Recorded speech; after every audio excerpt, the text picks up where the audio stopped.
بسم اللہ الرحمن الرحیم۔ امام زین العابدین فرماتے ہیں، جب نوح علیہ السلام کشتی بنا رہے تھے تو ایک مومنہ بوڑھی عورت روز اللہ کے نبی کے پاس اپنی گٹھڑی لے کر آتی اور کہتی کہ اے اللہ کے نبی، کب کشتی روانہ ہوگی؟ نوح علیہ السلام فرماتے کہ ابھی دیر ہے۔ وہ عورت شام تک بیٹھی رہتی اور پھر اٹھ کر چلی جاتی۔ ایک دن نوح علیہ السلام نے فرمایا کہ اے عورت، جب جانا ہوا تو تمہیں بتا دیا جائے گا۔ یہ عورت واپس چلی گئی اور انتظار کرنے لگی کہ کب نوح بلائیں گے۔ اس دوران عذاب آ گیا اور کشتی روانہ ہو گئی، لیکن نوح علیہ السلام نے اس عورت کو نہ بلایا۔ ظاہری طور پر نوح علیہ السلام کو اس کو بلانا بلا دیا گیا۔ جب طوفان تھما تو ایک دن نوح علیہ السلام کے دل میں محبت اٹھی کہ شہر کو دیکھوں جہاں سے چلا تھا۔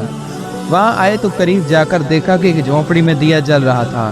نوح علیہ السلام یہ دیکھ کر چونک گئے کہ روئے زمین پر کوئی ایسا گھر بھی ہے کہ اتنے عظیم طوفان کے بعد بھی اس میں چراغ جل رہا ہے۔ انہوں نے وہاں تکبیر بلند کی تو وہ عورت سامان لے کر آ گئی اور کہنے لگی کہ یا نبی اللہ، کیا کشتی تیار ہے؟ چلیں۔ نوح علیہ السلام نے حیرت سے اس کو دیکھا اور کہا کہ رکو بڑھیا، کیا تمہیں کچھ پتہ نہیں؟ وہ کہنے لگی کہ یا نبی اللہ، کیا نہیں پتہ چلا؟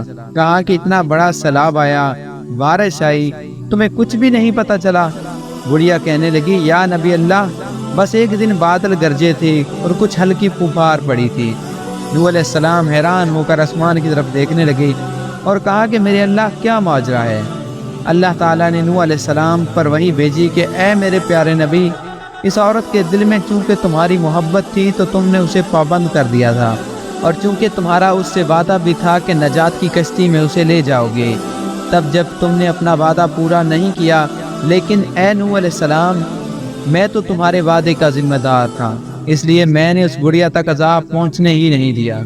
امام سجاد علیہ السلام نے پاس بیٹھے اپنے مومنین سے فرمایا کہ او مومنو، یہ حدیث قیامت تک کے مومنین تک پہنچانا تم پر واجب ہے۔ انہیں بتا دو کہ جس نے ہم سے محبت کی، قیامت کا عذاب ضرور آئے گا، لیکن جیسے اس بڑھیا کو نہیں پتہ چلا، ہمارے مومنوں کو بھی پتہ نہیں چلے گا کہ کب قیامت آئی اور کب چلی گئی۔ سبحان اللہ۔ امید کرتے ہیں کہ آپ کو ہماری یہ ویڈیو پسند آئی ہوگی۔ اگر آپ کو ہماری یہ ویڈیو پسند آئی ہو تو ہمارے چینل کو سبسکرائب کریں، ویڈیو کو لائک کریں اور بیل آئیکن کو ضرور پریس کریں۔ شکریہ۔